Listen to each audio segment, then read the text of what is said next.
Hello my dear student. तो जैसा हमने लास्ट लेक्चर में पढ़ा था स्टीरियोकेमिस्ट्री ऑफ हाइड्रोजनेशन रिएक्शन, हमने लास्ट लेक्चर में क्या पढ़ लिया था बच्चों? Stereochemistry of hydrogenation reaction. Stereochemistry of hydrogenation reaction के बारे में हमने समझ लिया था कि आपके पॉसिबल प्रोडक्ट्स के बारे में आप लोगों को आइडेंटिफिकेशन हो गया था। चलो एक क्वेश्चन हम लास्ट लेक्चर से रिलेटेड लेते, देन आफ्टर हम आगे का स्टार्ट करते।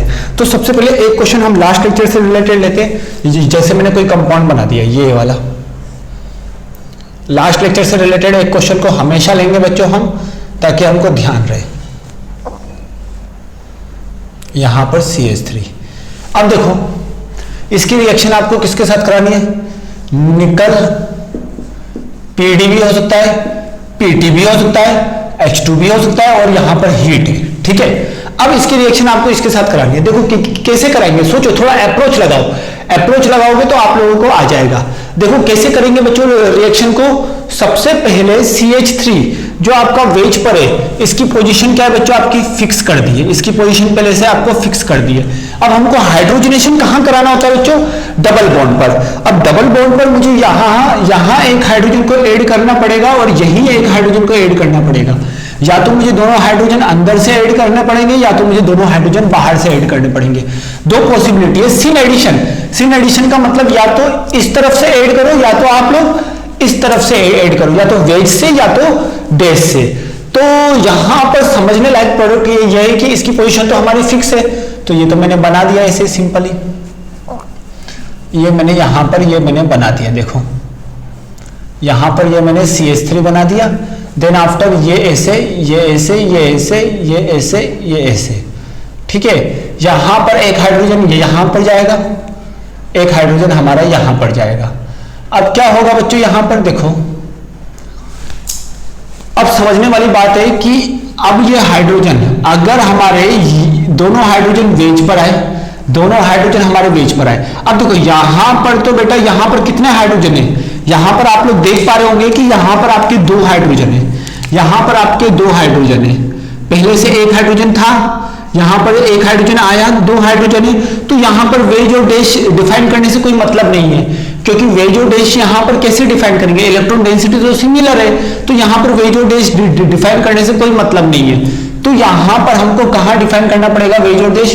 इसको CH2 ही मान लेते हैं सिंपली, इसको हम CH2 मान लेते हैं। अब मैंने सोचा कि अब देखो यहां पर हाइड्रोजन जोड़ के भी मैं आपको बता देता हूं। अगर दोनों हाइड्रोजन हमारे वेज पोजीशन से आ गए, दोनों हाइड्रोजन हमारे वेज पोजीशन से आ गए, तो वेज पोजीशन से दोनों हाइड्रोजन आ गए।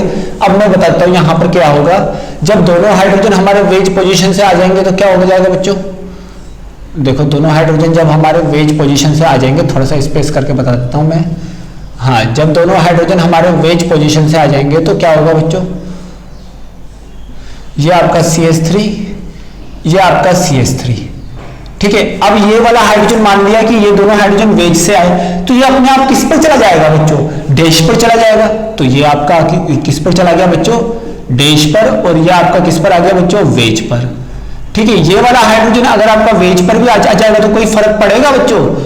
यहां पर दो हाइड्रोजन है, तो इसको वेज और डैश दिखाने से कोई मीनिंग नहीं है, तो इसलिए हम इसको हटा देंगे सिंपली। अब मैं मान लेता हूं दोनों हाइड्रोजन हमारे किससे आ गए बच्चों? दोनों हाइड्रोजन हमारे किससे आ गए? मैंने ऐसा भी सपोज कर लिया कि यहां पर अब हमारे दोनों हाइड्रोजन यहां पर तो वेज से माना। अब मैंने सोचा कि दोनों हाइड्रोजन हमारे डैश से भी आ गए। दोनों हाइड्रोजन हमारे किससे आ गए बच्चों? डैश से आ गए। ये वाली पोजीशन तो फिक्स है। यहां पर जो हाइड्रोजन होगा वो आपका ऐसा होगा, यहां पर जो हाइड्रोजन पहले से प्रेजेंट होगा वो आपका डैश पर ही होगा। यहां पर जो हाइड्रोजन होगा वो पहले से किस पर होगा बच्चों? डैश पर होगा। ठीक है, अब देखो यहां पर क्या होगा बच्चों? यहां पर आपका क्या बनेगा? अब मैंने मान लिया दोनों हाइड्रोजन हमारे वेज से आए, वेज से आए तो इसका मतलब ये आपका सॉरी वेज से तो मान लिया था, अब हम डैश पर मान लेते हैं। जब मैंने डैश पर मान लिया तो यहां पर CH3 ये आपका डैश पर आ गया। ठीक है, इस तरीके से हमारे क्या बने बच्चों? दो आपके वेज और डैश के हिसाब से सिन एडिशन के हिसाब से आपके कितने प्रोडक्ट बने बच्चों? यहां पर दो प्रोडक्ट बने। ठीक है, ये वाली पोजीशन फिक्स थी। अब इसमें समझना है हमको बात कि क्या ये मेसोमर है? क्या ये ऑप्टिकल एक्टिव है? क्या ये ऑप्टिकल एक्टिव है? क्या ये ऑप्टिकल एक्टिव है? देखो यहां पर आपका कायरल सेंटर, क्या ये कायरल सेंटर है? पहले ये आइडेंटिफाई करो। यहां जा रहे तो CH2, यहां जा रहे CH2, यहां जा रहे CH2, यहां जा रहे CH2, यहां जा रहे CH2, यहां जा रहे CH2। क्या ये आपका कायरल सेंटर है? नहीं है। क्या ये आपका कायरल सेंटर है? नहीं है। तो ये आपका कायरल सेंटर नहीं है। ठीक है, कायरल सेंटर नहीं है, ये आपका कायरल सेंटर नहीं होगा। चलो ठीक है, बहुत बढ़िया बात। यहां पर भी आपका कायरल सेंटर नहीं है, यहां पर कायरल सेंटर नॉट प्रेजेंट। यहां पर भी आपका क्या है बच्चों? Chiral centre not present, chiral centre not present. अब कायरल सेंटर प्रेजेंट भी नहीं है तो ये ऑप्टिकल एक्टिव नहीं होगा। यहां पर भी आपका क्या होगा बच्चों? इसी तरीके से कायरल सेंटर आपका क्या हो जाएगा बच्चों? यहां पर एब्सेंट है, कायरल सेंटर एब्सेंट है। और यहां पर भी आपका क्या है बच्चों? कायरल सेंटर एब्सेंट है, कायरल सेंटर एब्सेंट है। तो ये दोनों के दोनों आपके ऑप्टिकल एक्टिव नहीं होंगे। कायरल सेंटर यहां पर भी आपका एब्सेंट है, यहां पर भी आपका कायरल सेंटर नहीं है। तो दोनों के दोनों आपके क्या होंगे बच्चों? दोनों आपके ऑप्टिकल इनएक्टिव होंगे। ये वाला भी आपका क्या हो जाएगा? Optically inactive. ये वाला भी आपका हो जाएगा ऑप्टिकली इनएक्टिव। मॉलिक्यूल को एनालिसिस करो, ये वाला भी आपका क्या हो जाएगा? Optically inactive. ठीक है, ये मैंने बता दिया। चलो बहुत बढ़िया बात। अब देखो ऑप्टिकली इनएक्टिव होगा। अब यहां पर जो आपके पॉसिबल प्रोडक्ट बने तो आपसे क्या पूछेगा कि possible number of stereo isomer. यहां पर आपसे पूछा है possible number of stereo isomer, possible number of stereo isomer will be, stereo isomer will be, stereo isomer will be.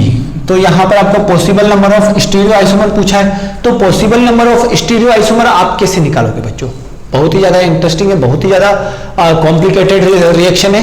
ठीक है, अब मैं आप लोगों को बताता रहता हूं possible number of stereo isomer आप लोग कैसे निकालोगे बच्चों? इसमें possible number of stereo isomer, तो स्टीरियो आइसोमर क्या होता है बच्चों? इसमें स्टीरियो आइसोमर क्या होगा बच्चों? यहां पर स्टीरियो आइसोमर क्या होता है बच्चों? स्टीरियो आइसोमर क्या होता है बच्चों? आपका geometrical isomer, geometrical isomer plus optical isomer, geometrical isomer plus optical isomer. अब यहां पर ऑप्टिकल आइसोमर तो क्या है बच्चों? नहीं है, जीरो। कोई भी ऑप्टिकल एक्टिव नहीं बना ना, कोई भी ऑप्टिकल एक्टिव नहीं है तो ऑप्टिकली आइसोमर तो नहीं बनेगा। अब ज्योमेट्रिकल आइसोमर, अगर आप इन दोनों पॉइंट के रेस्पेक्ट में देखोगे तो क्या ये ज्योमेट्रिकल आइसोमर शो कर रहा है? देखो प्लेन सेम है, रोटेशन आपका हिंडर्ड होना चाहिए, हाँ है। यहां पर भी रोटेशन हिंडर्ड है। ठीक है, यहां पर क्या है बच्चों? यहां पर आपका समझो, यहां पर आपका क्या होगा? बात को ध्यान से समझना। यहां पर इलेक्ट्रॉन डेंसिटी डिफर है, यहां पर भी इलेक्ट्रॉन डेंसिटी डिफर है। Both electron densities are present on the same plane. यहां पर भी इलेक्ट्रॉन डेंसिटी सेम प्लेन पर है, यहां पर भी इलेक्ट्रॉन डेंसिटी सेम प्लेन पर है, but electron density on this carbon will be differ. यहां पर जो 2 इलेक्ट्रॉन डेंसिटी है दैट विल बी डिफर। तो ये 1 और 2 के अराउंड ये दोनों आपकी जीआई शो कर रहे हैं। अब आप देखोगे थोड़ा सा स्ट्रक्चर को मैं ऐसे बनाता हूं, इस स्ट्रक्चर को थोड़ा सा मैं ऐसे बनाता हूं। देखो थोड़ा सा ऐसे बनाऊंगा तो आपको समझ में आ जाएगा तुरंत। ये आपका क्या है बच्चों? ऊपर CH3, नीचे क्या मान लिया? H मान लिया। एक बार ये आपका CH3 वेज पर है तो ये वाला डैश पर है, तो ये अपोजिट डायरेक्शन में होगा। ये आपका CH3, ये आपका CH3। ठीक है, एक बार क्या बना बच्चों? इससे ये बना, इससे क्या बनेगा? अब देखो दोनों CH3 आपके कहां पर है? वेज पर है, तो दोनों CH3 एक ही डायरेक्शन में होंगे। और यहां पर H, यहां पर H, ये कौन सा हो जाएगा बच्चों? ट्रांस वाला हो जाएगा। और ये कौन सा वाला हो जाएगा? सिस वाला। तो यहां पर कितने ज्योमेट्रिकल आइसोमर बने? 2 ज्योमेट्रिकल आइसोमर मिले। तो total number of stereo isomer will be 2। समझ में आया बच्चों? काफी इजी और काफी सिंपल क्वेश्चन है। आप लोगों को मैंने बताया किस तरीके से आपको क्वेश्चंस को डील करना है। ठीक है, ये थोड़े से हो गए बच्चों एडवांस लेवल के क्वेश्चंस। आप लोगों को ऐसे ही मिलेगा क्वेश्चंस आपको ऐसे ही मिलेंगे, कोई आपको नई वैरायटी नहीं मिलेगी। आप लोगों को क्वेश्चन ऐसे ही मिलेंगे। हमेशा आप लोग ऐसे ही क्वेश्चन करने की कोशिश करो जो आइसोमर से रिलेटेड हो, क्योंकि आइसोमर से रिलेटेड अगर आप लोग क्वेश्चन करोगे तो आप लोगों को कंसेप्ट और क्लियर होंगे और क्रिस्टल क्लियर हो जाएंगे बच्चों आप लोगों को कंसेप्ट। अगला एग्जांपल देखते हैं बच्चों। अब हम अगला एग्जांपल मैं आप लोगों को कराता हूं। देखो इधर यहां पर CH3, ठीक है, ये आपका फिक्स है। यहां पर ये आपका CH3, यहां पर ये आपका CH3 और यहां पर डबल बॉन्ड, यहां पर आपका CH3। अब आपको क्या कराना है, निकल पीडी पीटी हीट से कराना है। अब इस बार क्या क्या क्वेश्चन में क्या दिखने वाला है बेटा, find the total number of product including stereoisomer, including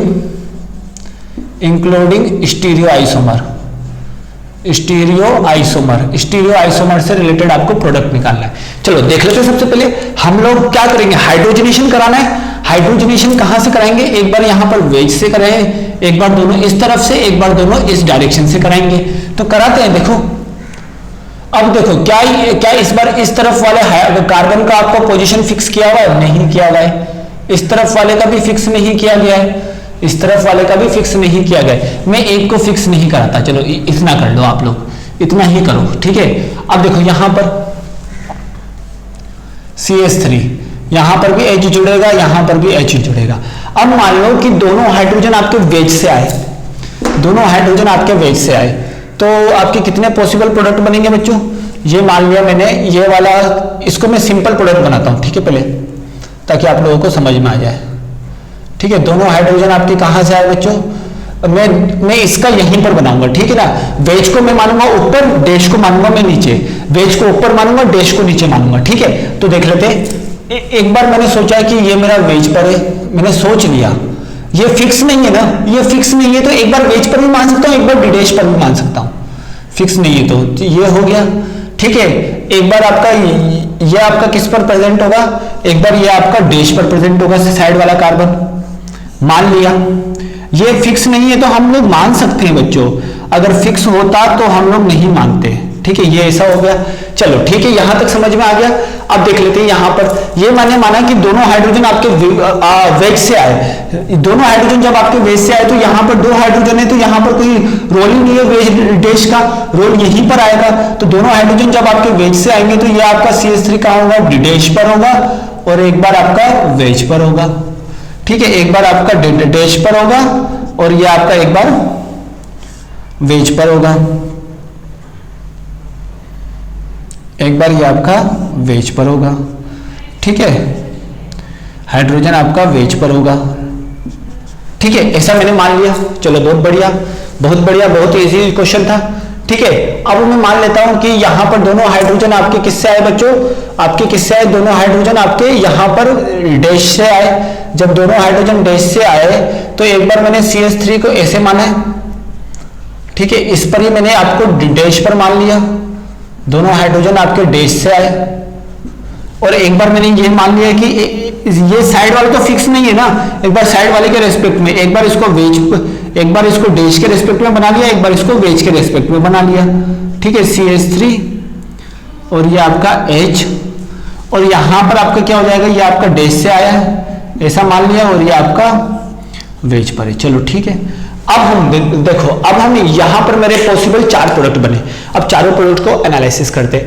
देखो दोनों सारे के सारे क्या है, ऑप्टिकली इनएक्टिव होंगे, सारे के सारे क्या होंगे, ऑप्टिकली इनएक्टिव। बहुत तरीके से बोल सकते हैं कि ऑप्टिकली इनएक्टिव है, कायरल सेंटर एब्सेंट है, सबसे पहली बात, या फिर प्लेन ऑफ सिमेट्री पास हो रही है, सब में प्लेन ऑफ सिमेट्री पास हो रही है, सब में प्लेन ऑफ सिमेट्री पास हो रही है। तो ये भी क्या होगा बच्चों आपका ऑप्टिकली इनएक्टिव, ऑप्टिकली इनएक्टिव।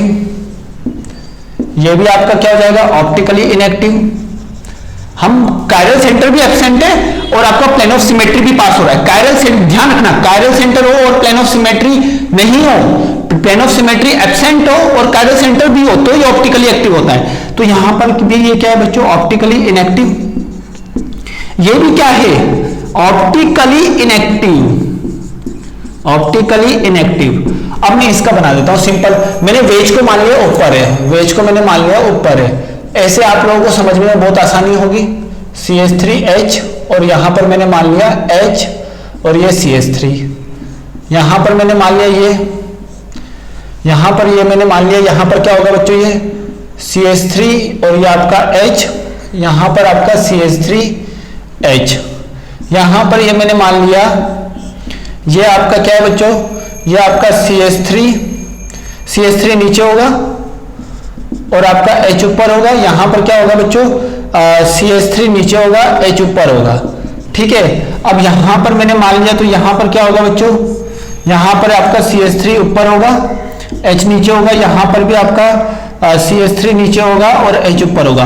थोड़ा सा अगर आप ध्यान से देखोगे तो ये वाला मॉलिक्यूल, A वाला मॉलिक्यूल B वाले से, A वाला मॉलिक्यूल D वाले से सेम हो रहा है, दोनों ट्रांस है, ट्रांस हुआ ना, दोनों ट्रांस हुआ और सिमिलर है, ऑप्टिकली इनएक्टिव नहीं है तो दोनों आपके सिमिलर हो गए, यहां पर ट्रांस ट्रांस हो गया। अब ये आपका क्या हो गया बच्चों, बी वाला और सी वाला दोनों आपके सी सेम है, दोनों आपके सिस है, ये बोलो चाहे ये बोलो, बात तो एक ही है, अब देखो दोनों सिमिलर है। साइक्लिक कंपाउंड में मैंने आपको बताया था ज्योमेट्रिकल आइसोमर, साइक्लिक कंपाउंड में ज्योमेट्रिकल आइसोमर कैसे निकालते मैंने आपको बताया था। इसको मान लिया C, दोनों CH3H के लिए, तो ये C हो गया और ये आपका C हो गया, तो यहां पर कौन सा कॉम्बिनेशन बना, C बना, ये आपका C बना, C1 मान लो, दोनों C1 मान लिया तो C1 कॉम्बिनेशन बना, सॉरी दोनों यहां पर आपका, इसको मान लिया कि यहां पर आपका क्या होगा, फर्स्ट का कॉम्बिनेशन, तो ये आपका T1 बना, ये भी आपका क्या बना, T1 बना, तो T1 बन गया। यहां पर देखो, यहां पर क्या बनेगा, ये आपका C1 हो जाएगा, ये भी आपका C1 हो जाएगा, क्योंकि हम किसके रेस्पेक्ट में देख रहे हैं, इन दोनों सेंटर के रेस्पेक्ट में देख रहे हैं, तो ये CH3 और ये यहां पर जाएंगे तो CH3H के और यहां पर भी जाएंगे CH3H के, तो दोनों सिमिलर, और ये वाले साइड देखेंगे तो ये भी CH3H, ये भी CH3H, तो यहां पर भी आपका C1 के रेस्पेक्ट में देखा, यहां पर भी हमने किसके रेस्पेक्ट में देखा, मैंने आपको ज्योमेट्रिकल आइसोमर निकालना बताया था साइक्लिक कंपाउंड का घुमा के, तो यहां पर भी आपका क्या बन रहा है, C1 ही बन रहा है, और यहां पर भी T1 ही बन रहा है।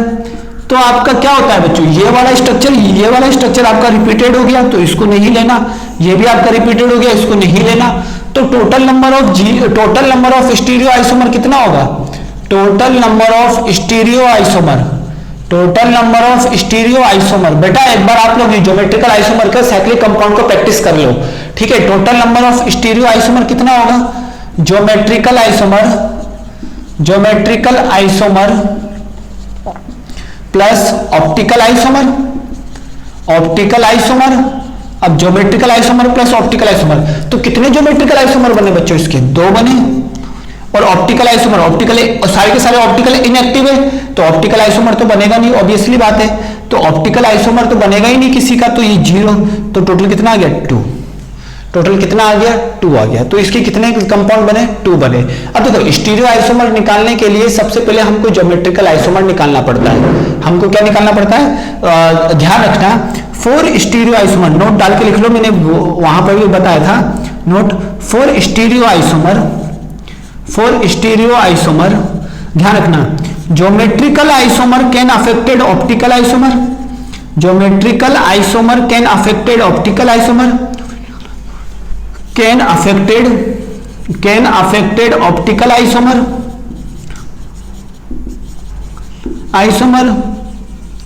but optical isomer cannot affected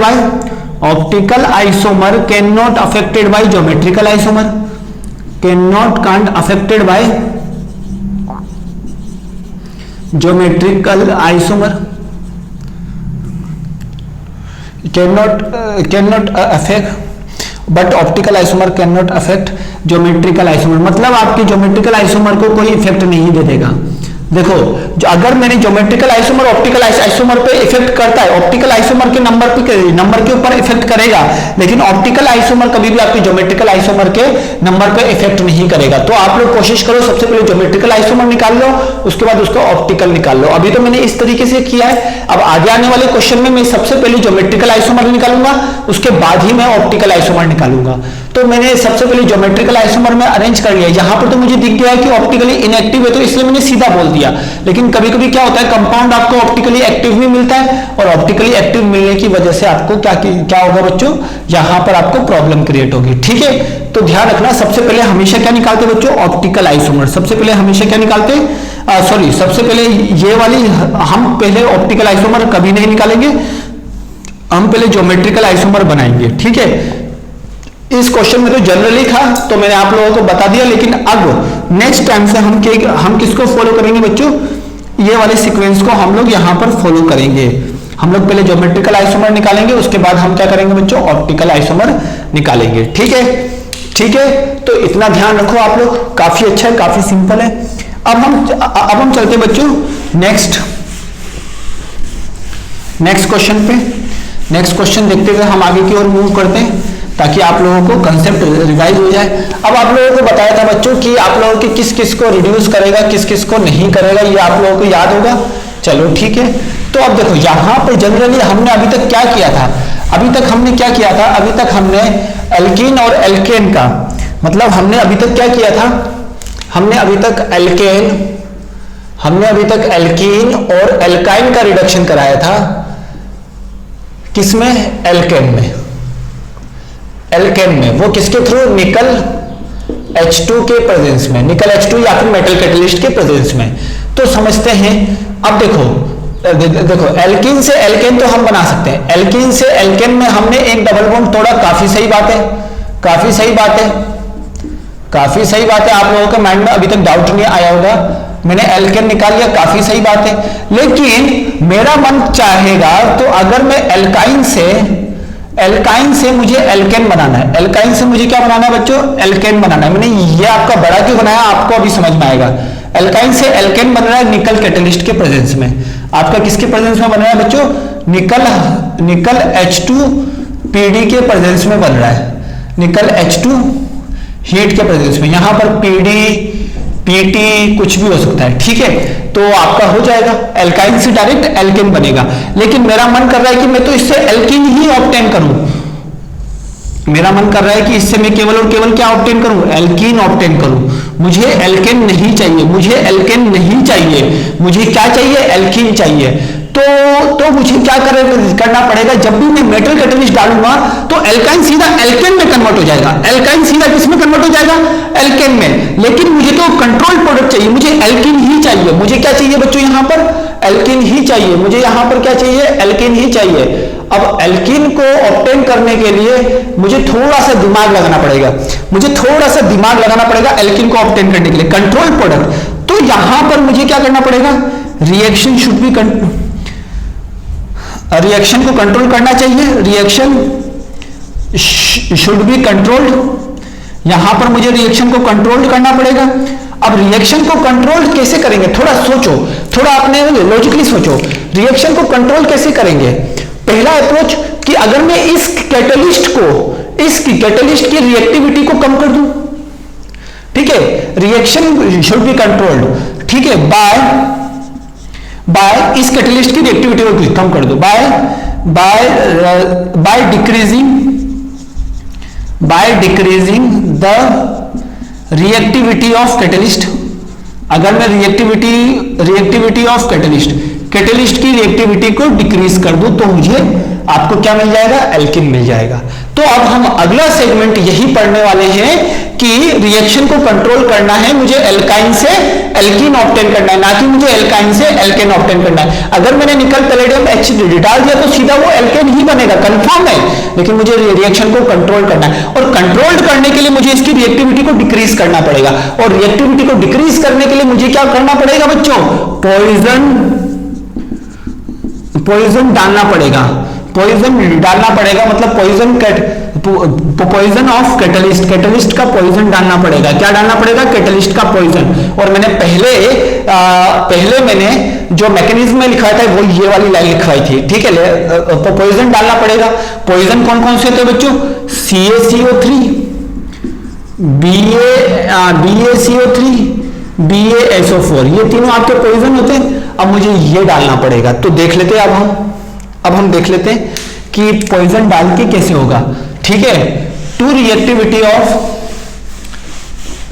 for reactivity, अब यहां पर समझते हैं हम, यहां पर मैं आपको समझाता हूं।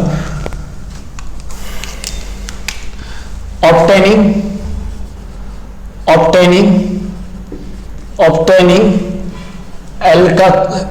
alkene by alkyne, we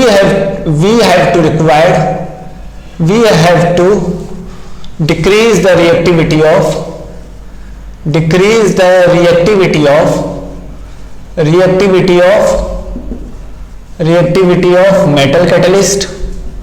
metal catalyst। मुझे मेटल कैटलिस्ट की रिएक्टिविटी को डिक्रीज करना पड़ेगा। अब मुझे मेटल कैटलिस्ट की रिएक्टिविटी को डिक्रीज करना पड़ेगा। So reactivity of metal catalyst will be decreasing by reactivity of metal catalyst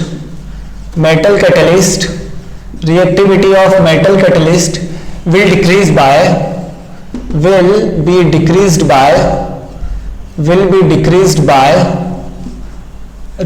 by following method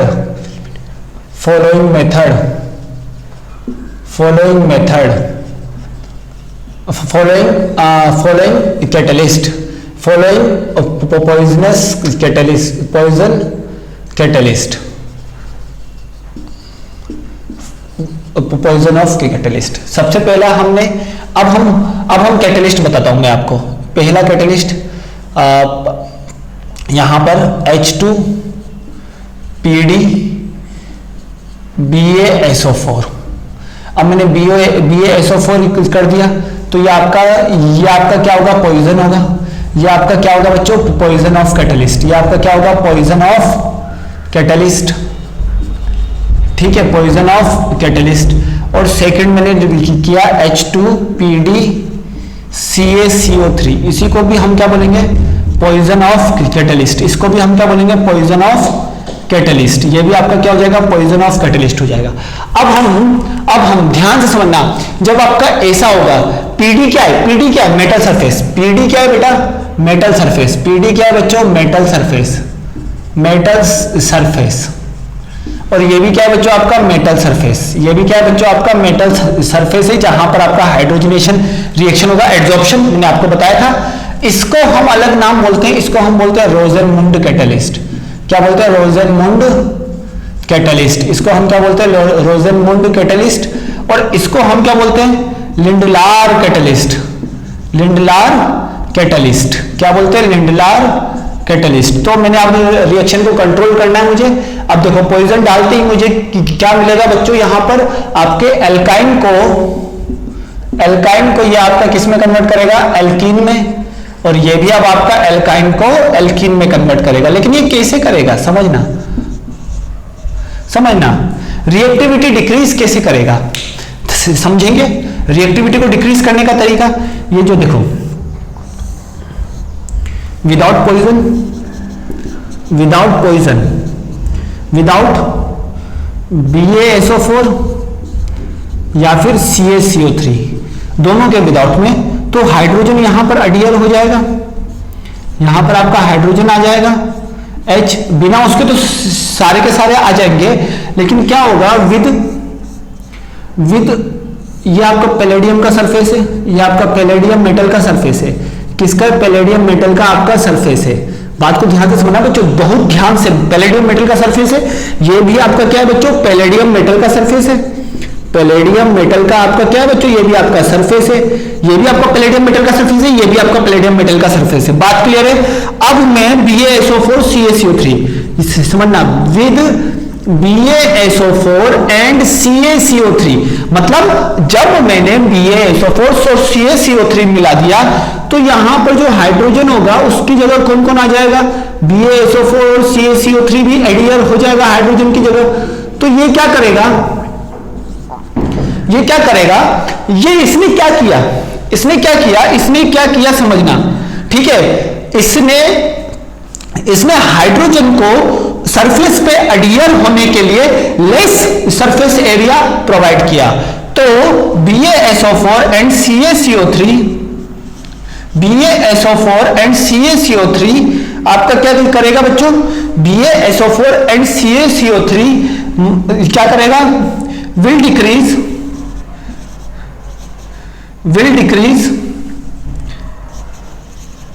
will decrease the surface area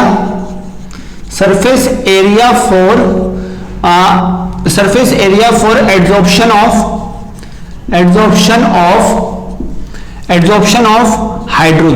hydrogen के लिए इसने क्या किया, सरफेस एरिया को क्या कर दिया बच्चों, कम कर दिया। जब इसने हाइड्रोजनेशन के लिए सरफेस एरिया को कम कर दिया, समझना, सरफेस एरिया को कम कर दिया, तो यहां पर जो हाइड्रोजन अडियर हुए उसके कॉन्सेंट्रेशन क्या हो गई, और उसकी कॉन्सेंट्रेशन कम हो जाएगी। तो हम क्या बोल सकते हैं, हेंस यहां पर हम बोल सकते हैं कॉन्सेंट्रेशन ऑफ हाइड्रोजन जो कि आपका क्या बच्चों, concentration of hydrogen on metal surface will decrease, metal surface will decrease मतलब कंसंट्रेशन आपको क्या कर दिया, डिक्रीज कर दिया।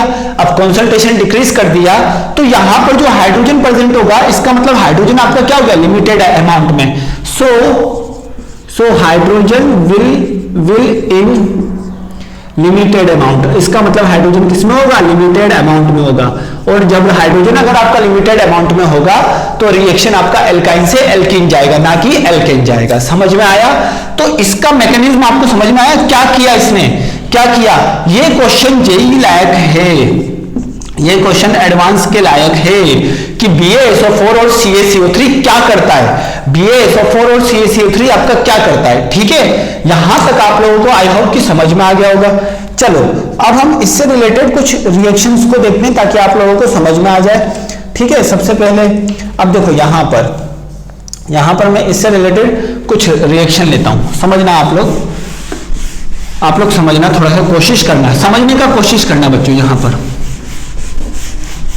यहां पर आप लोग समझने का कोशिश करना, आप लोगों को 100% आई एम डैम श्योर कि आप लोगों को समझ में आ जाएगा। ठीक है, मेटल सरफेस आप लोगों को समझ में आ गया होगा।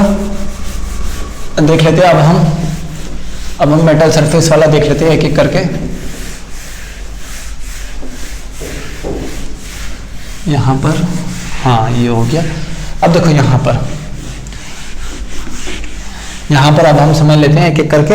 अब देखो यहां पर समझने वाली बात क्या है, एक रिएक्शन लेता हूं एग्जांपल, आर में यहां पर ले लेता हूं CH3 C triple bond CH3। इसकी रिएक्शन मैंने किसके साथ करा दी, निकल PD PT 1 equivalent of H2। एक मैंने करा दिया निकल PD PT 1 यहां पर 1 इक्विवेलेंट नहीं, एक्सिस में ही रखता हूं H2। एक मैंने रिएक्शन करा दी किसके साथ, यहां पर करा दी PD यहां पर लिख दिया BaSO4 और यहां पर H2 हीट। अब देखो यहां पर क्या होगा बच्चों, यहां पर एक इक्विवेलेंट तो एक ही पाई बॉन्ड को तो तोड़ेगा, एक ही पाई बॉन्ड को तोड़ेगा, तो यहां पर मुझे एल्केन मिल गया। तो मैंने कैसे क्या, एक और मेरे पास टेक्निक आया, यहां से मुझे एक और टेक्निक समझ में आया कि अगर मैं यहां पर तो मैंने हाइड्रोजन को ही लिमिटेड कर दिया, हाइड्रोजन को पहले ही मैंने लिमिटेड कर दिया तो ऐसे मिल गया, चलो ठीक है। अब देखो यहां पर समझना, यहां पर जो दोनों हाइड्रोजन जुड़ेंगे वो कैसे जुड़ेंगे। अब देखो हाइड्रोजन का कौन सा एडिशन होता है बच्चों, सिन एडिशन होता है, सिन एडिशन होता है। ठीक है, सिन एडिशन होगा। अब जब हाइड्रोजन का सिन एडिशन होगा, दोनों एक ही साइड जुड़ेंगे तो ये दोनों ऊपर चले जाएंगे, तो ये कौन सा फॉर्म बनाएगा बच्चों, अगर बनाना भी चाहेगा तो कौन सा फॉर्म बनाएगा, ये आपका सिस फॉर्म बनाएगा, ये आपका कौन सा फॉर्म बनाएगा, सिस फॉर्म, सिस एल्कीन आ जाएगा बच्चों यहां से। ठीक है, अब यहां पर लिमिटेड नहीं है, अब यहां पर आपका लिमिटेड नहीं है, एक्सिस में मैंने दिया है कुछ नहीं दिया है ना, तो ये आपका एक्सिस में होगा। अब जब ये एक्सिस में होगा तो सारी की सारी डबल बॉन्ड को तोड़ देगा, तो यहां पर CH3, यहां पर दो हाइड्रोजन जाके जुड़ जाएंगे, जब तक पाई बॉन्ड होगा, पाई बॉन्ड, एक पाई बॉन्ड टूटा तो यहां एक हाइड्रोजन, यहां एक हाइड्रोजन, एक और पाई बॉन्ड टूटा, यहां एक हाइड्रोजन, यहां एक हाइड्रोजन, तो आपका क्या हुआ, CH2 single bond CH2 CH3 ये बन जाएगा। अब यहां पर सिसो ट्रांस तो डिफाइन ही नहीं कर सकते, सिसो ट्रांस क्यों नहीं डिफाइन कर सकते, यहां पर एल्केन में आप लोग नहीं डिफाइन कर सकते। ठीक है, बात क्लियर है। अब अगर मैंने रोजनमुंड कैटलिस्ट लिया तो ये भी क्या करेगा, हाइड्रोजन की कंसंट्रेशन को क्या करता है, hydrogen concentration will decrease, hydrogen की कंसंट्रेशन को क्या कर देगा बच्चों, ये डिक्रीज कर देगा। जब ये हाइड्रोजन की कंसंट्रेशन को डिक्रीज कर देगा तो क्या करेगा, बस एक ही मोल को तोड़ेगा, तो यहां पर भी आपका क्या होगा, एल्कीन को, ये आपका एल्केन से एल्कीन को ऑब्टेन करेगा, एल्कीन प्रोडक्ट को ऑब्टेन करने का काम आता है बच्चों, मैंने आपको बताया था। तो दोनों हाइड्रोजन एक ही डायरेक्शन में जुड़ेंगे, यहां पर भी क्या होगा, सिन एडिशन ही होगा ना, यहां पर भी सिन एडिशन, पूरा रिएक्शन में सिन एडिशन होगा। सिन एडिशन होगा तो दोनों हाइड्रोजन एक ही जगह से जुड़ेंगे, तो आपका क्या बनेगा बच्चों, ये आपका प्रोडक्ट बनेगा। तो इसका मतलब यहां पर क्या बना, सिस एल्कीन बना। क्या बना, सिस एल्कीन बना। तो इस तरीके से हम यहां पर रिएक्शन को डील कर सकते हैं। तो यहां पर सिस एल्कीन बन रहा है, यहां पर भी आपका सिस एल्कीन बन रहा है, तो इसकी वजह से आपका क्या बनेगा बच्चों, सिस एल्कीन। ये बात को ध्यान से समझो, ये बात को ध्यान से समझो और नोट डाउन करो अच्छे से। 2 बार 3 बार एक बार देखो, समझने की कोशिश करो क्या हुआ था पहले, मैंने क्या बताया था मैकेनिज्म और क्या हो रहा है, ठीक है, उसको समझो, ठीक है। नेक्स्ट, अब देखो इससे तो मैंने कर दिया। अब हमारे पास एक और कैटलिस्ट होता है, हमारे पास एक और कैटलिस्ट होता है यहां पर P2 catalyst. P2 catalyst, P2 catalyst हमारे पास क्या होता है बच्चों, P2 catalyst act as PDBaSO4 या फिर PDCaCO3, इसी की तरह एक्ट करता है P2 कैटलिस्ट आपका। अब P2 कैटलिस्ट इन दोनों की तरह ही एक्ट करता है। और P2 कैटलिस्ट होता क्या है, P2 कैटलिस्ट इज निकल बोराइट Na2B होता है, निकल बोराइट होता है, या फिर इसको हम ऐसे भी लिख देते हैं NiB भी लिख देते हैं। तो ये भी आपका सिमिलरली इसकी तरह एक्ट करता है। ये भी आपको क्या बनाएगा बच्चों, सिस एल्कीन ही बनाएगा। ये भी आपका क्या बनाएगा, सिस एल्कीन ही बनाएगा। तो इसी की तरह एक्ट करेगा। तो ये पॉइंट को नोट डाल के लिख लो आप लोग, कभी आपको वो मिल जाए तो आप लोग इसी की तरह रिएक्शन कराओगे, ठीक है। अब इसके बाद हमारा यहां पर इसको हम क्या बोलते हैं, P2 कैटलिस्ट। P2 कैटलिस्ट के बारे में मैंने आपको बता दिया, तो ध्यान रखना P2 कैटलिस्ट के बारे में। चलो एक क्वेश्चन करते हैं बच्चों, हम लोग एक क्वेश्चन करते हैं। रिएक्टिविटी एल्कीन और एल्काइन के रिएक्टिविटी पे कोई फर्क नहीं डालेगा, एल्कीन और एल्काइन के रिएक्टिविटी पे कोई फर्क नहीं डालेगा, बस रिएक्शन का पाथ थोड़ा चेंज कर देगा। रिएक्शन का पाथ मतलब कंट्रोल कर देगा, रिएक्शन को कंट्रोल कर देगा। जो सीधा एल्काइन से एल्केन मिल रहा था वो एल्कीन तक ही रोक देगा। मुझे एल्कीन भी तो ऑब्टेन करना है, एल्कीन ऑब्टेन करने का तो यही एक तरीका है, सिंपल तरीका। चलो एक और एग्जांपल करते हैं, तब आपको और क्लियर हो जाएगा, ठीक है। तो एक और अच्छा वाला एग्जांपल लेते हैं। यहां पर HCH3, यहां पर H, यहां पर H, यहां पर CH, यहां पर CD, यहां पर CH3, यहां पर आपका C ट्रिपल बॉन्ड, ठीक है, C ट्रिपल बॉन्ड CH3। अब मैंने क्या किया बच्चों, यहां पर मैंने क्या किया समझना, यहां पर मैंने PDBaSO4 डाल दिया और हीट डाल दिया, चलो ठीक है। या फिर मैंने P2 कैटलिस्ट डाल दिया, क्या डाल दिया, P2 कैटलिस्ट। अब आपको बताना है प्रोडक्ट विल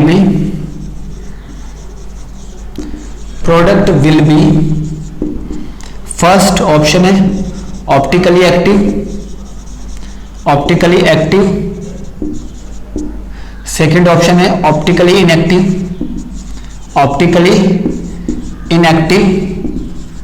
पहला प्रोडक्ट क्या हो बच्चों आपका, ऑप्टिकली एक्टिव हो, दूसरा क्या हो रहा है बच्चों आपका, ऑप्टिकली इनएक्टिव हो जाए, दूसरा आपका क्या हो जाए बच्चों आपका यहां पर ऑप्टिकली इनएक्टिव हो जाए, ठीक है। तीसरा आपका क्या हो बच्चों यहां पर, तीसरा आपका यहां पर क्या हो, यहां पर तीसरा आपका क्या हो बच्चों, ये ऑप्टिकली इनएक्टिव। थर्ड में लिख देता हूं बच्चों आपका क्या हो जाए बच्चों यहां पर, थर्ड आपका हो जाए बच्चों यहां पर combination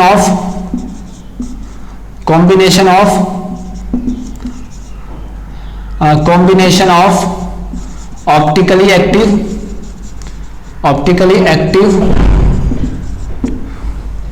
and optically inactive.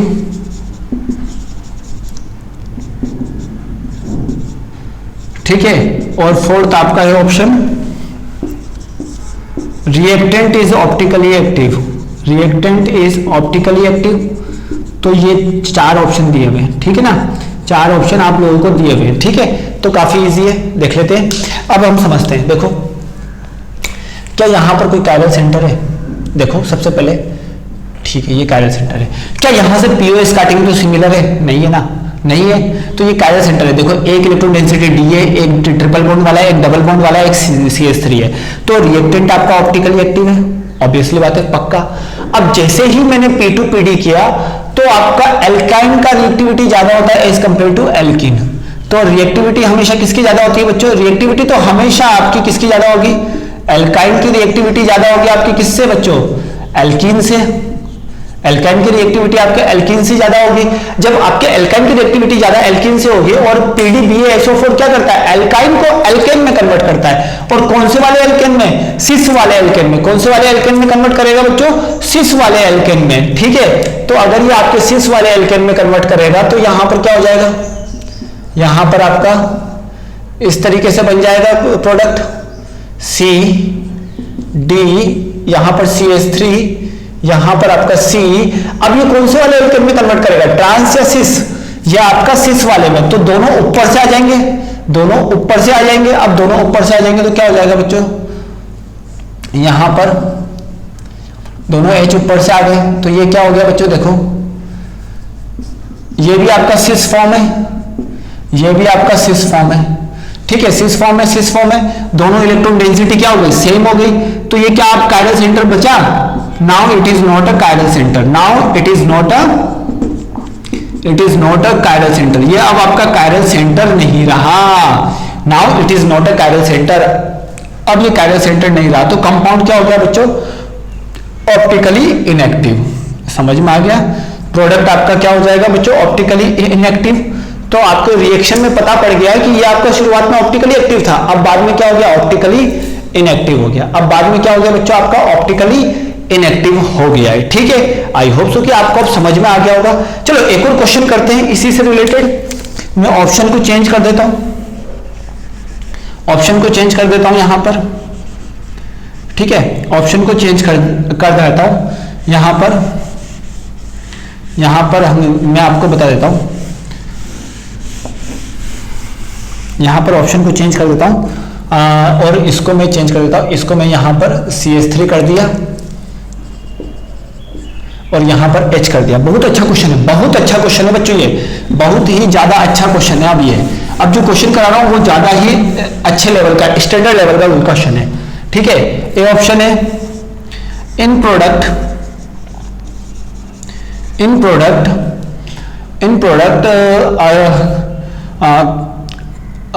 pseudo chiral center is present, pseudo chiral center is present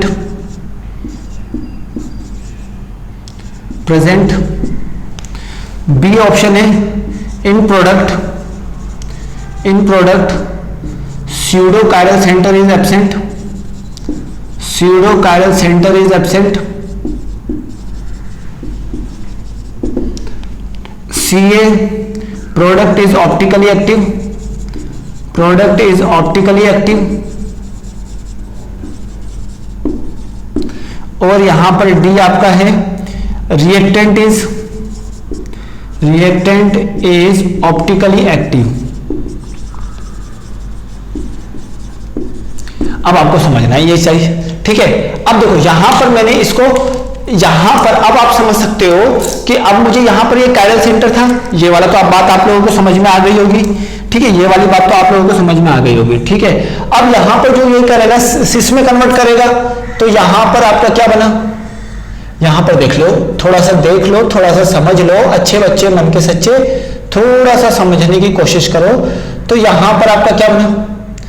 यहां पर आपका CH3, यहां पर आपका H, यहां पर आपका H। अब ये वाला कौन सा सेंटर हुआ? ट्रांस। और ये वाला कौन सा हुआ? Cis. Electron density should be similar, electron density is similar, तो ये कायरल सेंटर तो नहीं हुआ, ये कायरल सेंटर तो नहीं हुआ।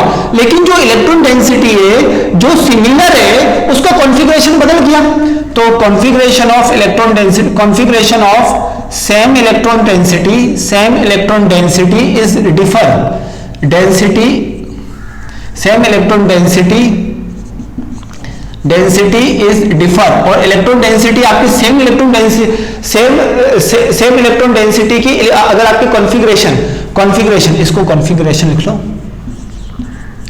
Configuration of same electron density आपकी क्या हो जाएगी बच्चों, डिफर हो गई। जब आपकी configuration of same electron density differ हो गई तो इसका मतलब ये अब कायरल सेंटर की तरह बिहेव करेगा, जो कि क्या हो जाएगा बच्चों, स्यूडो कायरल सेंटर। क्या हो जाएगा, स्यूडो कायरल सेंटर। ये अब क्या हो जाएगा बच्चों, आपका स्यूडो कायरल सेंटर। तो आंसर क्या आएगा, प्रोडक्ट में आपका स्यूडो कायरल सेंटर होगा और ये ऑप्टिकली एक्टिव भी होगा। तो यहां पर 3 ऑप्शन आपके करेक्ट होंगे। ठीक है, आई होप सो कि अब आपको क्वेश्चन समझ में आ गया होगा किस तरीके से टेक्निकली डील करना है क्वेश्चन से। ठीक है, तो यह तो था इससे रिलेटेड, ये है सबसे, ये इस टॉपिक से रिलेटेड सबसे एडवांस लेवल के क्वेश्चन है दोनों के दोनों। तो आप इसको समझ लो, बस इतना कर लिया बहुत ज्यादा है बच्चों, बहुत ज्यादा। ठीक है, इतना मोर देन सफिशिएंट है। ठीक है, अब हम बात करते हैं एक दो और कैटलिस्ट की। सबसे पहले विल्किंसन कैटलिस्ट, एक मैंने लिखा था विल्किंसन कैटलिस्ट, जो कि आपके एक टाइप का क्या है बच्चों, होमोजीनियस कैटलिस्ट है। वो भी करता है ना, उसके बारे में भी बता देता हूं मैं आपको। ठीक है, विल्किंसन कैटलिस्ट। तो नेक्स्ट लेक्चर में हम बर्च रिडक्शन को डिस्कस करेंगे। नेक्स्ट लेक्चर में हम किसको डिस्कस करेंगे बच्चों, बर्च रिडक्शन को हम लोग डिस्कस करेंगे नेक्स्ट लेक्चर में। तो देख लेते हैं सबसे पहला Wilkinson catalyst. Wilkinson catalyst extra में लिख लो इसको, एक्स्ट्रा में, या आगे भी मिलेगा तुमको, Wilkinson catalyst.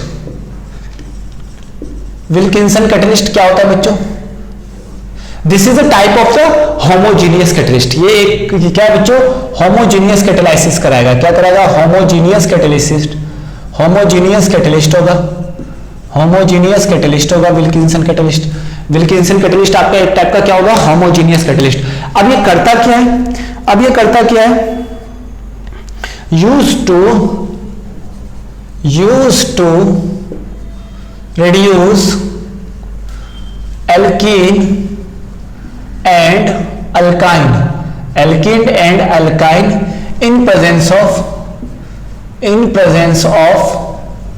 aldehyde and ketone। ठीक है, अब एल्डिहाइड और कीटोन के प्रेजेंस में एल्कीन और एल्काइन का जब मुझे रिडक्शन कराना है, मुझे एल्डिहाइड और कीटोन का नहीं कराना, मुझे एल्कीन और एल्काइन का रिडक्शन कराना है एल्डिहाइड और कीटोन के प्रेजेंस में। जिस कंपाउंड में आपका एल्डिहाइड और कीटोन प्रेजेंट रहेगा, समझना बात को, जिस कंपाउंड में आपका एल्डिहाइड और कीटोन प्रेजेंट रहेगा उसके प्रेजेंस में अगर मुझे एल्कीन और एल्काइन का रिडक्शन कराना है तो हम किसका यूज करेंगे, विल्किंसन कैटलिस्ट। और इसका फॉर्मूला क्या होता है बच्चों, आपका मैंने लिखवाया था RHPPH3 3Cl, ये इसका फॉर्मूला होता है। This is a type of the complex compound. ये एक टाइप का क्या है बच्चों, कॉम्प्लेक्स कंपाउंड का एग्जांपल है। ये एक टाइप का क्या है बच्चों, कॉम्प्लेक्स कंपाउंड का एग्जांपल है। कॉम्प्लेक्स कंपाउंड बोलते हैं इसको, क्या बोलते हैं, कॉम्प्लेक्स कंपाउंड, जो कि आपको अब वो इनऑर्गेनिक में पूरा चैप्टर है, मैं आपको बताऊंगा। फिर मैं आपको याद दिलाऊंगा विल्किंसन कैटलिस्ट क्या होता है, तब आपको याद रहना चाहिए विल्किंसन कैटलिस्ट क्या होता है। ठीक है, बहुत अच्छे से याद रखो अभी से ही। तो क्या होगा बच्चों, यहां पर देखो, जैसे मैंने बात किया,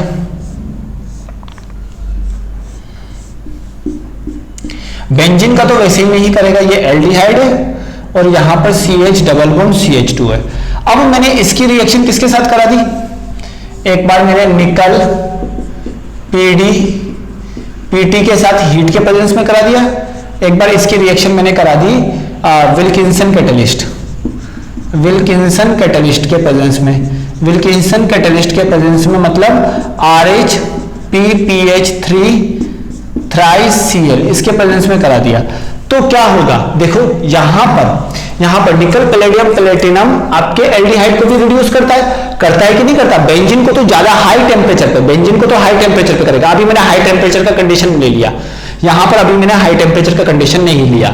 ठीक है, तो यहां पर क्या होगा बच्चों, एल्डिहाइड को करेगा। तो एल्डिहाइड में आप लोग जानते हो एल्डिहाइडिक पार्ट को थोड़ा ऐसे बना लो।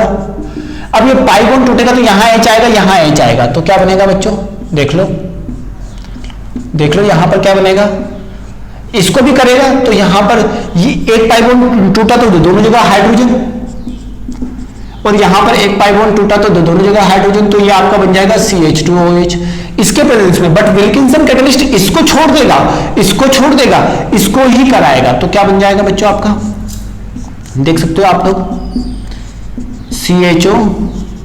CH2CH3, बस हो गया आपका एग्जांपल, हो गया आपको विल्किंसन कैटलिस्ट। इतना सही था। बस आपको क्या ध्यान रखना है, it is used to reduce alkene and alkyne in presence of aldehyde और कीटोन। एल्डिहाइड और कीटोन वाले कंपाउंड के प्रेजेंस में ये एल्कीन का रिडक्शन करता है, एल्कीन और एल्काइन। अब यहां पर एल्काइन भी होता तो भी आपका रिड्यूस होता, पूरा एल्केन में चला जाता, पूरा का पूरा एल्केन में चला जाता। यहां पर कंट्रोल नहीं होता, पूरा का पूरा आपका एल्केन में चला जाता। इस बात को ध्यान रखो, इस बात को ध्यान रखो। पूरा का पूरा, अगर यहां पर ट्रिपल बॉन्ड होता तो वो पूरा का पूरा एल्केन में जाता। यहां पर ये कंट्रोल वाला नहीं है।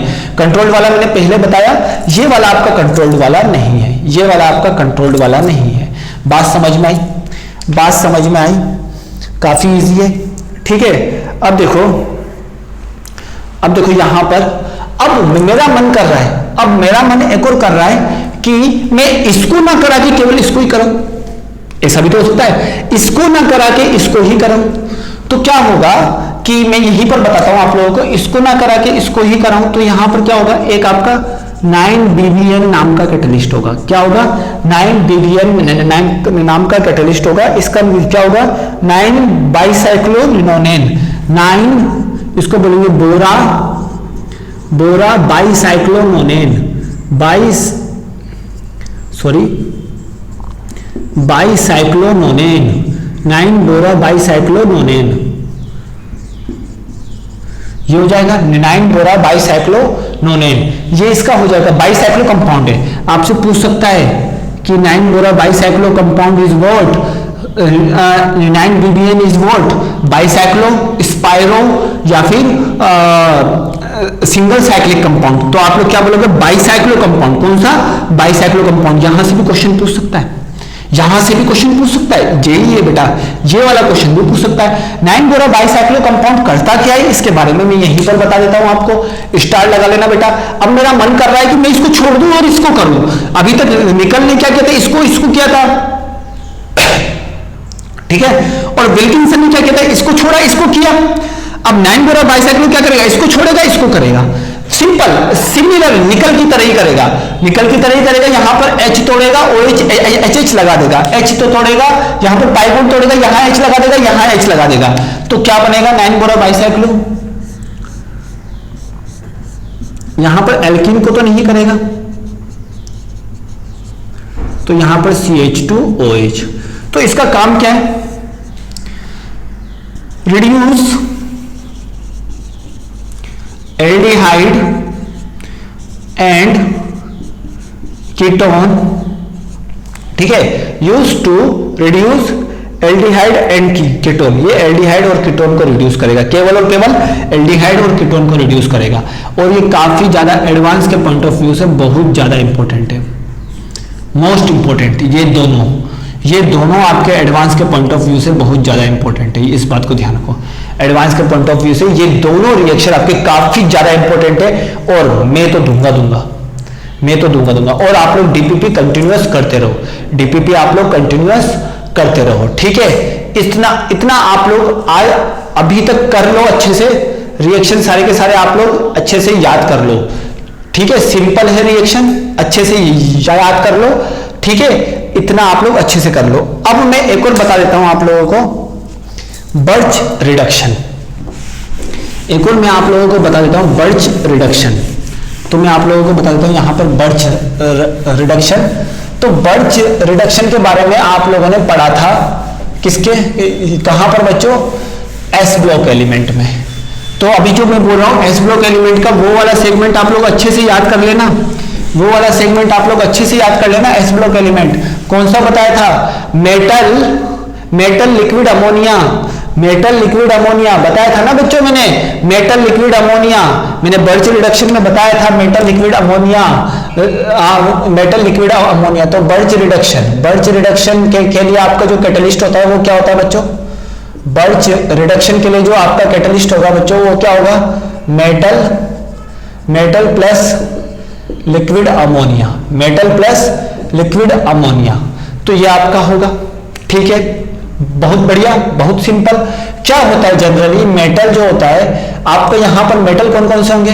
मेटल आपके कौन कौन से होंगे बच्चों? एक तो आपका अल्कली मेटल होगा, एक आपका क्या होगा? अल्कली मेटल होगा, एक आपका अल्कलाइन अर्थ मेटल होगा। अब देखो अल्कलाइन अर्थ मेटल होगा और यहां पर अल्कलाइन अर्थ मेटल होगा। बात को ध्यान से समझना, अल्कली मेटल होगा, अल्कलाइन अर्थ मेटल होगा, ध्यान से समझना बात को। अब देखो अल्कली मेटल है, एक आपका अल्कलाइन अर्थ मेटल है।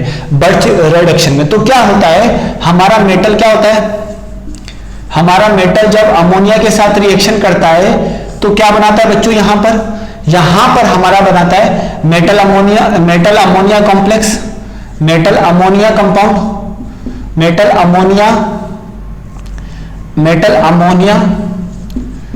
अमोनिया कंपाउंड, और एक क्या बनाता है, ठीक है, अमोनिनेटेड इलेक्ट्रॉन, ठीक है। और ये जो अमोनिनेटेड इलेक्ट्रॉन होता है यही हमारा क्या करता है बच्चों, रिडक्शन के काम करता है, और यही हमारा क्या करता है, रिडक्शन के काम करता है। और यही जो अमोनिनेटेड इलेक्ट्रॉन होता है यही आपका क्या होता है, एक तरीके का अनपेयर इलेक्ट्रॉन होता है। क्या होता है, एक तरीके का अनपेयर इलेक्ट्रॉन होता है। और अनपेयर इलेक्ट्रॉन होने की वजह से ये आपका क्या शो करेगा बच्चों, due to the unpair electron, ये आपका क्या शो करेगा बच्चों, आपका कलर शो करेगा। Due to the unpair electron ये आपका क्या शो करेगा बच्चों, कलर शो करेगा। और ये कौन से नेचर का होगा, अब अनपेयर इलेक्ट्रॉन प्रेजेंट है, एक सिंगल इलेक्ट्रॉन प्रेजेंट है, तो ये आपका कौन से नेचर का होगा, पैरामैग्नेटिक नेचर का। बात समझ में आया। अब अगर मैंने if increase the concentration of metal, ठीक है, अगर मैंने यहां पर मेटल की कॉन्सेंट्रेशन को इंक्रीज कर दिया, मेटल की कॉन्सेंट्रेशन को इंक्रीज कर दिया, तो आपका क्या बनेगा बच्चों, यहां पर मेटल की कॉन्सेंट्रेशन को अगर मैंने इंक्रीज कर दिया तो यहां पर क्या बनेगा बच्चों, ध्यान से समझना। यहां पर आपका मेटल कैटलिस्ट आपका क्या बना लेगा, मेटल अमोनिया के साथ जुड़ के मेटल अमाइड बना लेगा। बात क्लियर है। जैसे एग्जांपल के तौर पे मैं इसी में लिखता हूं कि मैंने सोडियम मेटल के साथ रिएक्शन कराया NH3 का, ये आपका लिक्विड होना चाहिए, ये आपका क्या होना चाहिए, लिक्विड। तो यहां पर क्या बनेगा, NH3, यहां पर बन गया Y, यहां पर बन गया X, यहां पर मैंने बना लिया X। और क्या होगा, अब देखो NH3 के साथ Na के साथ रिएक्शन होने के लिए Na ने एक इलेक्ट्रॉन को डोनेट किया होगा, और वो एक इलेक्ट्रॉन मेटल क्या करता है, Na क्या करता है, Na अपने में से एक इलेक्ट्रॉन को डोनेट करता है। थोड़ा समझो ये वाली रिएक्शन को, Na अपने में से क्या करता है, एक इलेक्ट्रॉन को डोनेट करता है। अब Na+ तो आपका किसके साथ जुड़ गया, अमोनिया के साथ जुड़ गया, किसके साथ जुड़ गया, अमोनिया के साथ जुड़ गया। और यहां पर आपका ये क्या करेगा, एक इलेक्ट्रॉन को डोनेट करेगा, और एक इलेक्ट्रॉन किसके साथ जाके जुड़ेगा, फिर वो अमोनिया के साथ जाके जुड़ेगा Y फॉर्म में। तो ये मुझे कितना लेना पड़ेगा, X+Y। तो इस तरीके से रिएक्शन होगा। और ये वाला जो होगा वो यहां पर आपका अनपेयर इलेक्ट्रॉन होगा, और यही अनपेयर इलेक्ट्रॉन, यही अमोनिनेटेड इलेक्ट्रॉन को ये अनपेयर इलेक्ट्रॉन होगा, और अमोनिनेटेड इलेक्ट्रॉन यही आपके बर्च रिएक्शन में रिडक्शन करने के काम आएगा। और इसकी वजह से डिफरेंट मेटल का डिफरेंट कलर आता है। जनरली आपका कलर कौन सा आता है बच्चों, आपका ब्लू कलर आता है। जनरली कौन सा कलर आता है बच्चों, आपका ब्लू कलर आता है, और ये आपका पैरामैग्नेटिक नेचर का होता है, ठीक है, ये आपका पैरामैग्नेटिक नेचर का होता है। अब देखो अल्कलाइन अर्थ मेटल में मैग्नीशियम और बेरिलियम को छोड़ के, अब देखो अल्कलाइन अर्थ मेटल में यहां पर कौन से होंगे, लीना के रब से फरियाद, सारे के सारे डिसॉल्व होंगे, लेकिन यहां पर केवल और केवल कैल्शियम, स्ट्रोंशियम और बेरियम यही होंगे, और आपके कोई भी आपका रिड्यूस नहीं होगा, और आपका कोई भी आपका अमोनिएटेड मतलब अमोनिया के साथ डिसॉल्व नहीं होगा। मैग्नीशियम और बेरिलियम आपका अमोनिया के साथ डिसॉल्व नहीं होगा। तो यहां पर आप ध्यान रखना, magnesium and beryllium in alkaline earth metal,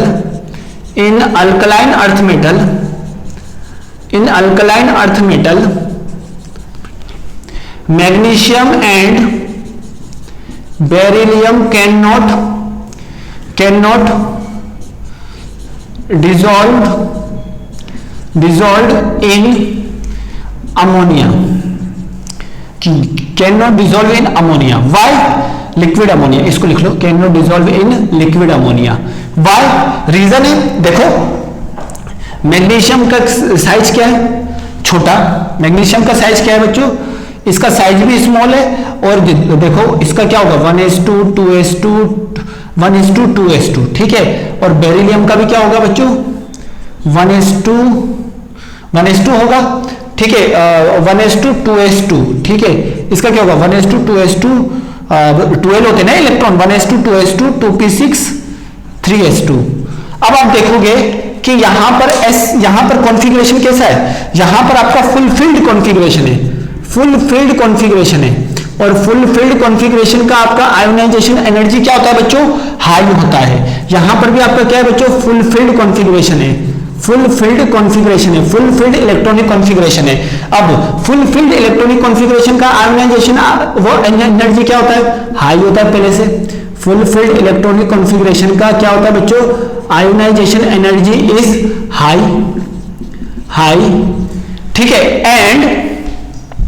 and यहां पर मैग्नीशियम एंड बेरिलियम दोनों के साइज क्या होते हैं बच्चों, स्मॉल साइज होते हैं, और स्मॉल साइज होने की वजह से ये भी आपके आयोनाइजेशन एनर्जी को क्या कर रहा है बच्चों, फेवर कर रहा है। ये भी आपके आयोनाइजेशन एनर्जी को क्या कर रहा है बच्चों, फेवर कर रहा है। तो दोनों पॉइंट आपके आयोनाइजेशन वो एनर्जी को फेवर कर रहे हैं। तो यहां से इलेक्ट्रॉन को आयोनाइजेशन एनर्जी का मतलब क्या होता है, इलेक्ट्रॉन को रिमूव करने में जो रिक्वायर्ड एनर्जी होती है वो आपके आयोनाइजेशन एनर्जी होती है। इलेक्ट्रॉन को रिमूव करने में जो आपके रिक्वायर्ड एनर्जी होती है वही आपकी क्या होती है बच्चों, आयोनाइजेशन एनर्जी होती है। तो यहां से इलेक्ट्रॉन को निकाल पाना बहुत मुश्किल होगा।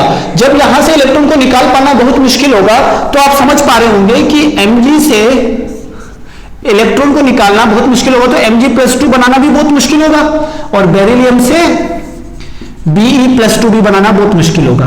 तो आज ही आप एस ब्लॉक एलिमेंट में इस चीज के बारे में पढ़ लो। ये एस ब्लॉक की रिएक्शन है जो मैंने यहां कराई है, एस ब्लॉक एलिमेंट की, ध्यान रखना, एस ब्लॉक एलिमेंट की रिएक्शन है जो मैंने यहां करवाई है। एक और बार आज ही आप इस पॉइंट को पढ़ लो, ठीक है। यहां तक आप लोगों को आई होप कि समझ में आ गया होगा बर्च रिडक्शन के बारे में। कल हम इससे रिलेटेड इसका मैकेनिज्म पढ़ने वाले हैं, ठीक है। तो आज मैंने जो क्वेश्चन कराए वो सारे क्वेश्चन को अच्छे से समझो, 2 से 3 बार डाउट पूछो, और रेगुलरली डाउट पूछो बच्चों, रेगुलरली। आप आई होप कि आपने डीपीपी सोल्व कर लिया होगा। डीपीपी को कंटिन्यू सोल्व करते रहो बेटा, जो मैंने डीपीपी दे रहा हूं वैसे सोल्व करते रहो, और जब भी आपके एग्जाम का टाइम आए तो उन डीपीपी को एक बार और कर जाओ, जिससे आपका कंसेप्ट क्रिस्टल क्लियर आपका हो जाएगा, ठीक है। तो यहां पर लिक्विड अमोनिया वाला कंसेप्ट आपको समझ में आ गया, ये भी मैं दे सकता हूं। एस ब्लॉक का है तो क्या हुआ, ये भी मैं आप लोगों को एग्जाम में दे सकता हूं। तो इसलिए आप इसको यहीं पर याद करो, ठीक है, यहीं पर याद करो। मैंने आपको बोला था पूरा केमिस्ट्री आपस में इंटरलिंक है, तो इसीलिए आप लोग इसको अभी से याद करो। आई होप कि आप लोगों ने प्रैक्टिस काफी कर रहे होंगे। तो और कुछ बच्चों को सॉल्यूशन मुझे सीधा भेजना है। I will check every solution of every students में सबका सॉल्यूशन चेक करूंगा, किसने किस तरीके से सॉल्व किया है। मुझे चेक करने में कोई आपत्ति नहीं है। आप लोग मुझे भेजो, आप लोग मुझे सॉल्यूशन करके भेजा करो डीपीपी का, मैं डेली टू डेली चेक करूंगा, और आप लोग इसको भी फटाफट कर लो। यहां तक आपको याद होना चाहिए। अब क्या करना, अब आप चारों डीपीपी को, जितनी भी डीपीपी अब आपको मिली है उसको एक बार रिवाइज कर जाओ। ये टॉपिक आपका 100% कभी भूलोगे नहीं जिंदगी में, ठीक है। आई होप सो कि आपको यहां तक का लेक्चर आज का समझ में आया होगा काफी अच्छे से। So thanks for watching this.